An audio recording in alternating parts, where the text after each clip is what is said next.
श्री गुरु सत्ताई नमः। सभी को प्रणाम।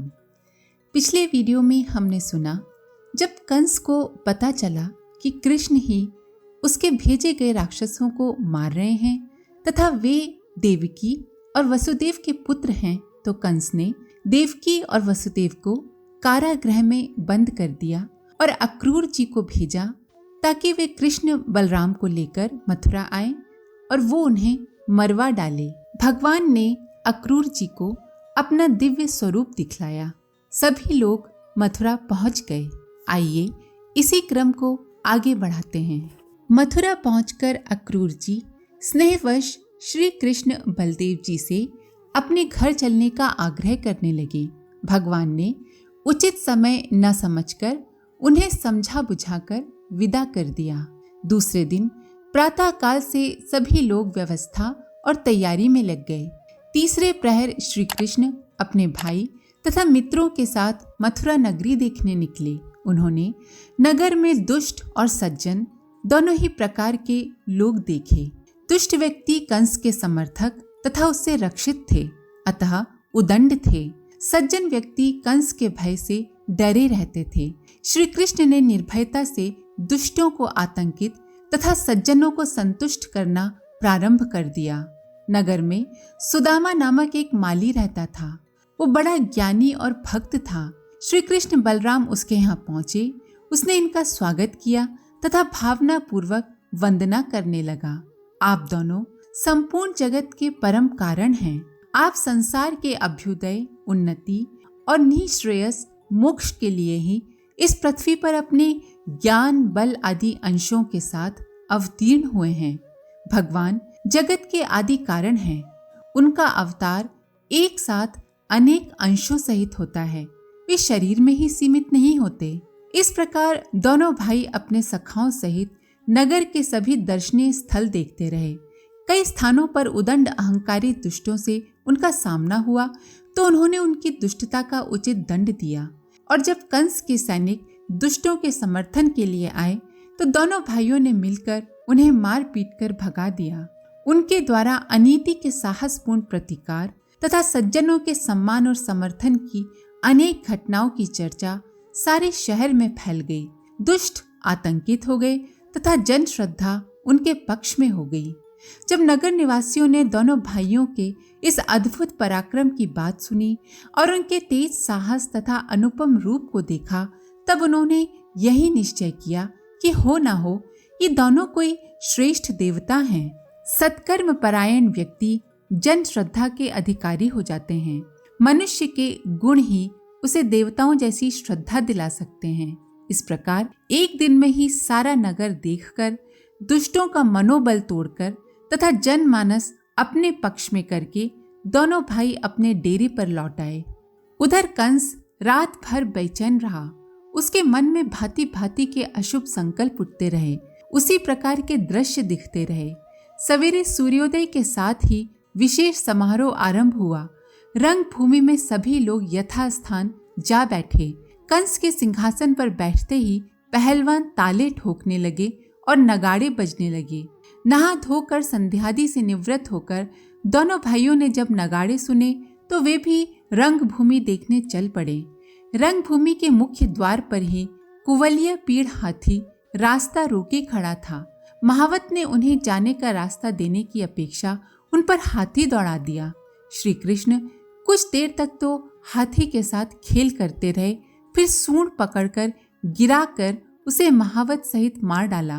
दोनों भाइयों ने उसके दांतों को हाथ में लेकर रंग भूमि में प्रवेश किया। जिस समय भगवान श्री कृष्ण बलराम जी के साथ रंग भूमि में पधारे, उस समय वे पहलवानों को वज्र कठोर शरीर, साधारण मनुष्यों को नर रत्न, स्त्रियों को मूर्तिमान कामदेव, गोपों को स्वजन, दुष्टों को दंड देने वाले शासक, बालकों को माता पिता के समान, बूढ़ों को शिशु, कंस को मृत्यु, ज्ञानियों को विराट, योगियों को परम तत्व और भक्त शिरोमणि को अपने इष्ट देव जान पड़े। भगवान में सभी गुण हैं। उन्हें जो जिस दृष्टिकोण से देखता है उसे वे वैसे ही दिखते हैं। जाकी रही भावना जैसी, प्रभु मूरत देखी तिन वैसी। श्री कृष्ण को इस प्रकार कुवलिया पीड़ हाथी से बचकर आते देखकर चाणूर ने कपट भरे शब्दों में कहा, आओ, राजा कंस को प्रसन्न करने के लिए हम तुम कुश्ती लड़ें। श्री कृष्ण ने कहा, ठीक है, राजा की प्रसन्नता के लिए हमें प्रयास करना चाहिए, किंतु चाणूर, हम लोग अभी बालक हैं, इसलिए हम अपने समान बल वाले बालकों के साथ ही कुश्ती लड़ने का खेल करेंगे। कुश्ती हमेशा समान बल वालों के साथ ही होनी चाहिए, जिससे देखने वाले समुदाय को अन्याय के समर्थक होने का पाप न लगे। अनीति करने वाले के साथ साथ वे लोग भी पाप के भागी होते हैं जो उसे देखकर भी चुपचाप रहते हैं और रोकने का प्रयास नहीं करते।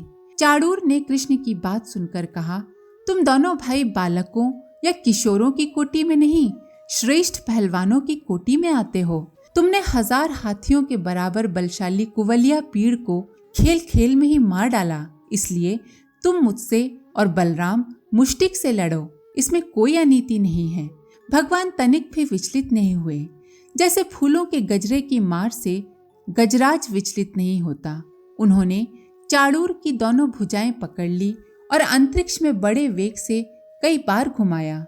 शुकदेव जी बोले, हे परीक्षित, चाणूर के प्राण तो घुमाने के समय ही निकल गए थे।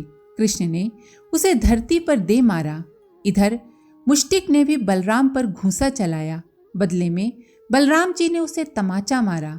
तमाचा लगने से वो कांप उठा और आंधी से खड़े हुए वृक्ष के समान अत्यंत व्यथित और अंत में प्राणहीन होकर खून उगलता हुआ पृथ्वी पर गिर पड़ा। दोनों भाई पहले केवल दांव पेच ही खेलते रहे। दुष्ट पहलवानों ने जब उन पर घातक प्रहार किए तो उन्होंने उसका वैसा ही जवाब देकर उन्हें मार डाला। चाणूर और मुष्टिक को धाराशायी देखकर कूट, शल और तोशल नामक पहलवान एक साथ दोनों भाइयों पर टूट पड़े। उन दोनों वीरों ने एक एक आघात से ही उन्हें ठंडा कर दिया। ये अद्भुत पराक्रम देखकर लोग धन्य धन्य कर उठे, किंतु कंस अत्यंत क्रोधित हो उठा।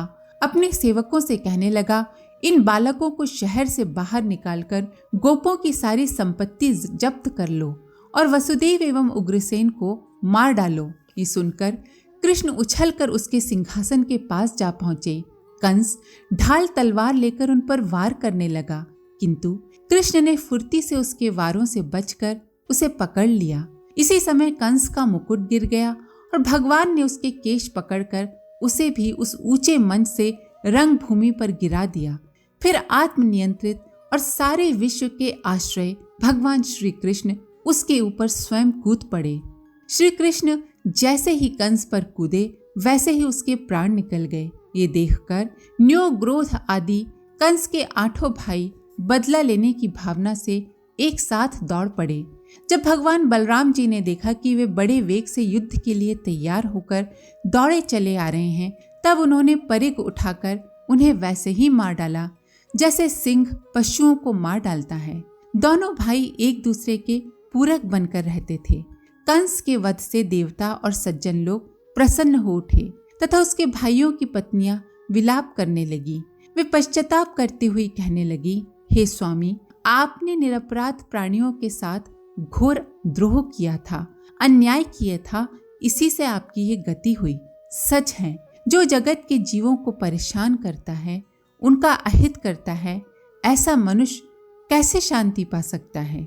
अपने स्वार्थ या अहंकारवश जो निरपराध प्राणियों को सताता है, उसकी दुर्गति अवश्य होती है, और जो अपने संबंधियों को अनीति करने से रोकता नहीं, उन्हें आखिरकार पछताना पड़ता है। इसके बाद श्री कृष्ण भाई बलराम जी सहित अपने माता पिता के पास पहुंचे। उन्हें प्रणाम करके जेल से मुक्त किया। सभी प्रेम विभोर होकर मिले। वसुदेव जी उनकी प्रशंसा करने लगे। तब श्री कृष्ण ने कहा, हम इतने समय तक आपको कोई सुख ना पहुंचा सके, सेवा ना कर सके, यह हमारा दुर्भाग्य है। पिता और माता ही इस शरीर को जन्म देते हैं और इसका लालन पालन करते हैं, तब कहीं ये शरीर धर्म, अर्थ, काम अथवा मोक्ष की प्राप्ति का साधन बनता है। यदि कोई मनुष्य 100 वर्ष तक जीकर माता और पिता की सेवा करता रहे, तब भी वो उनके उपकार से उऋण नहीं हो सकता। माता पिता कभी भूल भी करें तो भी उनके उपकार के प्रति कृतज्ञता व्यक्त करते हुए उनकी सेवा ही करनी चाहिए।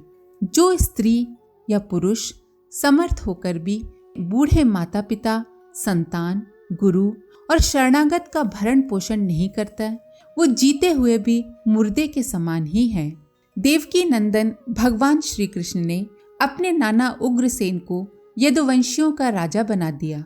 उग्रसेन को जब सिंहासन पर बैठाया जाने लगा तो उन्होंने श्री कृष्ण से कहा, आपने अपने पराक्रम से कंस को मारा है, अतः आप ही राज्य के अधिकारी हैं। तब श्री कृष्ण कहने लगे, नरेश्वर, मुझे राज्य से कोई प्रयोजन नहीं है। न तो मैं राज्य का अभिलाषी हूँ और न ही राज्य के लोभ से मैंने कंस को मारा है। मैंने तो लोक हित के लिए और दुष्टों के दमन की अपनी सनातन प्रतिष्ठा की रक्षा के लिए भाइयों सहित आपके पुत्र को मार गिराया है, जो कुल का विकृत सड़ा हुआ अंग था। श्रेष्ठ पुरुष व्यक्तिगत लोभ या यश के लिए नहीं, जनहित के लिए ही श्रम करते हैं, खतरा उठाते हैं। जिस प्रकार सड़ा होने पर अपने शरीर का कोई अंग काट दिया जाता है, उसी प्रकार अपने स्वजन भी यदि विकृत हों, दुष्ट हों, तो उनसे संबंध तोड़ लेना ही उचित है। कंस की दुष्टता से दुखी होकर बड़ी संख्या में भले लोग घर छोड़कर अन्य स्थानों पर जा बसे थे। श्री कृष्ण ने खोज खोज कर सभी को बुलाया और सांत्वना देकर अपने अपने स्थानों पर बसा दिया, क्योंकि जिनका अधिकार छिन गया है उन्हें पुनः उनका अधिकार दिलाना न्याय की मांग है। श्री कृष्ण एवं बलदेव जी ने राज्य में गणतंत्र की व्यवस्था लागू की एवं स्वयं पदमुक्त रहकर सबकी सुरक्षा तथा मार्गदर्शन का उत्तरदायित्व स्वीकार किया। अब सारे के सारे यदुवंशी भगवान श्री कृष्ण तथा बलराम के बल से सुरक्षित थे। उनकी कृपा से उन्हें किसी प्रकार की व्यथा नहीं थी, दुख नहीं था, वे कृतार्थ हो गए थे। कंस को मारकर और उग्रसेन को राजा बनाकर कृष्ण और बलराम नंद बाबा के पास आए तथा उनके चरणों में प्रणाम करके कहा, हे बाबा, आप सभी गोपों के साथ व्रज में जाइए। माँ तथा अन्य स्वजनों को हमारा प्रणाम कहिए। हम लोगों के ऊपर आपने जो एहसान किए हैं, हम उनका बदला कभी भी नहीं चुका सकते। आपने आपत्ति काल में हमारा पालन पोषण कर वास्तविक माता पिता की भूमिका निभाई है। जिन्हें संबंधियों ने त्याग दिया है, उन बच्चों को जो लोग अपनी संतान के समान ही आत्मीयता पूर्वक पालते हैं, वे ही वास्तव में उनके माँ बाप हैं। सज्जन व्यक्ति अपने और पराये का भेदभाव न करते हुए सभी बच्चों को प्यार करते हैं। बच्चों का पालन पोषण करने तथा योग्य संस्कार देने वाले ही माँ बाप का सम्मानित पद पा सकते हैं, मात्र जन्म देने वाले नहीं। इस तरह कृष्ण बलराम ने नंद बाबा तथा अन्य गोपों को सम्मान सहित विदा किया। आज के लिए इतना ही। इसके आगे का अगले वीडियो में आप सभी का धन्यवाद। ओम शांति।